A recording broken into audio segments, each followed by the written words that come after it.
been no major crazy fun stuff going on here in Pioneer?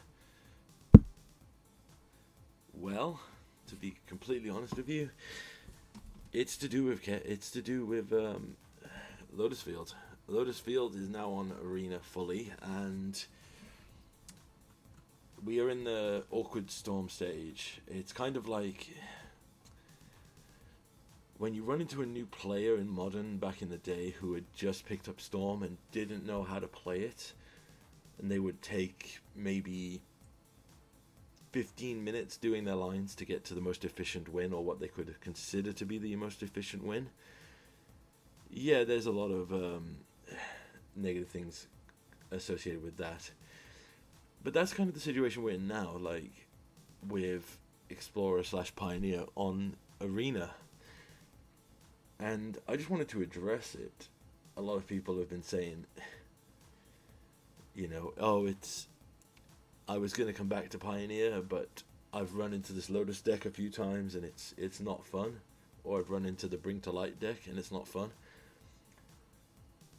Obviously, fun is subjective, and as a Bring to Light player, I would argue that I don't think it's as egregious, but those are the two that I've seen mentioned, and it's not a coincidence that they are the two decks that were finally established through Pioneer Masters to actually be on the Arena client. I think the big problem that has facilitated is you've pushed Pioneer Masters Wizards, and it's more Pioneer disrespect, so I'm not honestly surprised. Pioneer Masters was originally announced in 2020, so it took you 4 years to get there. You finally announce it with a tweet during the weekend of your biggest Magic show of the year. You didn't announce it at the show, you didn't want to give any love to it there, but you gave a whole client to how we're going to have to put up with Spider-Man, better world building than your current world building, which is another video. And yeah, you put it out and it did great. It established the final pieces of a couple of decks. The problem was, while many people have said, yes, this covers 99.9% of the decks, the two big ones, in my opinion, were obviously Bring to Light, because that's my boy and I wanted it desperately. Whoa! What the hell? With the fan kicking. So I just... loud noise kicked in there. Bring to Light, obviously, for Niv Mizzet, and Hidden String for Lotus Field. The issue was, without those cards on Arena, you couldn't actually play those decks. Now, you could play a version of Niv to Light that obviously I did for many years, because I love the style of deck, and it was what I played. But Hidden Strings, Lotus Field combo, just couldn't exist without the Hidden Strings. Now, some people argue that you could play with like Pour Over the Pages and all that, and a few other little things, but they really need Hidden Strings as the big one to get it. So those two decks are now established and complete. So everyone who's coming into Pioneer, or anyone who has been playing for a while, will be like, cool, I can play this established complete deck now, which is great. Issue is, when everyone gravitates towards those two decks, they're not the greatest introduction for new players coming into the format, and that's what this was supposed to do. This was supposed to be, hey guys who play Arena, there's a new Pioneer Masters, which is built around the Explorer, and there's new cards, and there's new crazy decks. Do you want to try it out? It's supposed to be the original attraction that was Modern back in the day of, hey, you want to play some older cards? Do you want to play your standard cards, which aren't currently in the meta anymore? Give it a go. Play this. And that's cool. Except the problem is right now, everyone in the rank queue is trying Lotus and Niv to Light.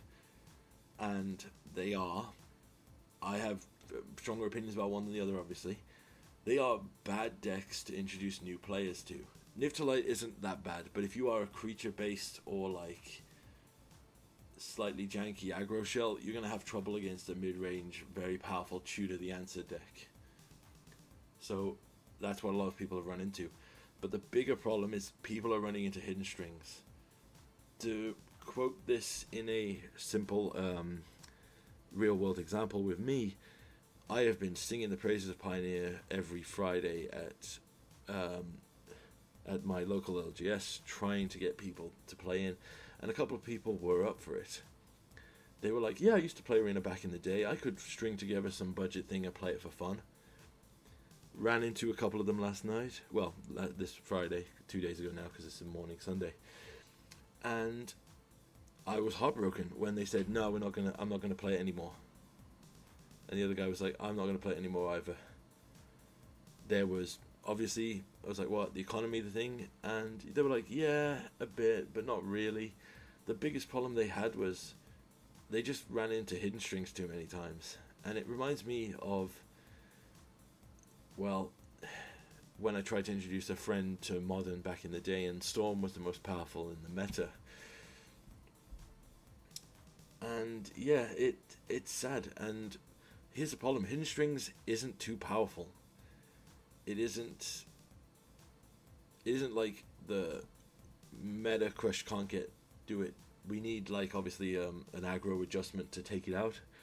And obviously this sounds pretty healthy. We have a mid-range popular deck with Niv to Light, we have a combo deck with strings, and then you could just play aggro. And that's great. The issue is this combo deck is a non-deterministic combo. We don't know that we're dead when they start comboing off. And hidden strings lines, particularly the new Is It version, which seems to be the hot stuff right now, players can take upwards of 5-10 minutes just twiddling their thumbs, trying to get to their wish and trying to get to their Lyra and try to get to their lines to win the match.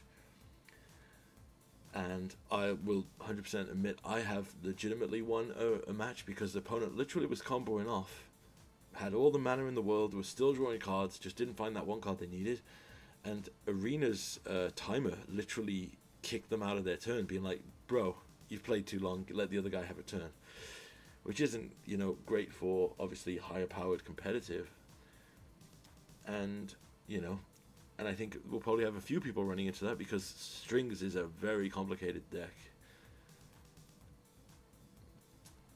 And yeah, it made me very upset and sad that these two people who genuinely were pretty competitive guys, they play very powerful commander, they play 1v1 stuff, they draft, they are fun players, but they want, it really upsets me because I'm trying to promote Pioneer at the store, and this felt like a perfect opportunity to say, "Hey guys, go and play Arena now because you can try out Pioneer." And yeah, I don't think Hidden Strings is going to be the meta-breaking deck. I don't think it's going to be the S tier deck that's going to win every tournament. I don't think it's going to crush, like, the diversity of the meta to the point where no one will play it. Like, I think it's going to kill the new player experience. And that's really sad because this should be the booming period. And no, I don't think it should be banned for power or any other reason. I don't even know about the play experience. And that's the second thing I want to discuss about is Hidden Strings an actual bannable deck? Now, we've had combo decks be banned in the meta before. We've had Saheeli Cat be banned, we've had Sorin Vein Ripper be banned, we've had Amalia be banned. There is it's baffling to me that Wizards' philosophy seems to be, we don't want you to combo and win with like 2 or 3 cards, but at the same time we're going to literally create a challenger deck telling you it's okay to play this deck to, play a 5-minute turn where you might win, might not win, but your opponent can't really concede if they want to be competitive or not. For the reference, the challenger decks were the introduction to Pioneer decks. There was Is It Phoenix, One White Humans, a few other things, and Lotus Field. So that's why a lot of people, I think, feel safe with Lotus Field not being banned. I don't understand that design philosophy. Perhaps I'm the wrong person to appeal to, but I'm more a fan of the idea that you can, oh yeah, 100%, you can combo me off and win the game. That's, from a competitive standpoint, I'm like, okay, now I know that is your combo.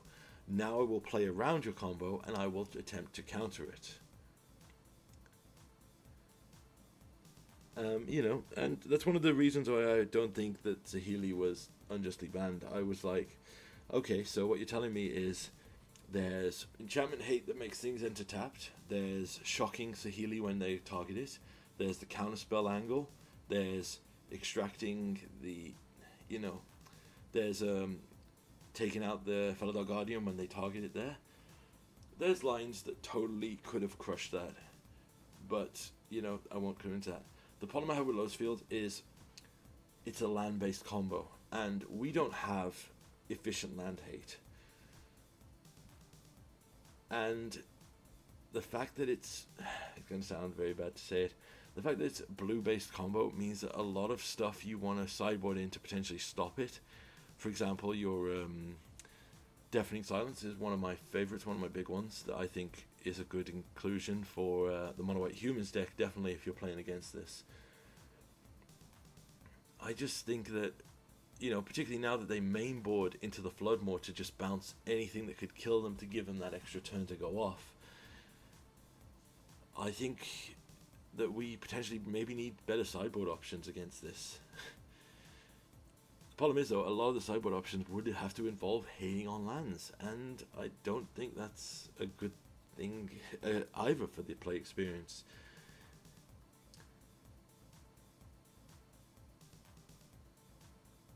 Do I think that this is going to be the crushing end of Pioneer?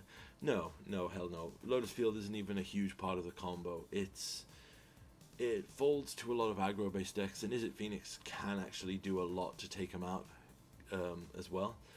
So I think as long as Izzet Phoenix is on the top, this deck never fully will go away. Never be the menace of the format that some people think it is.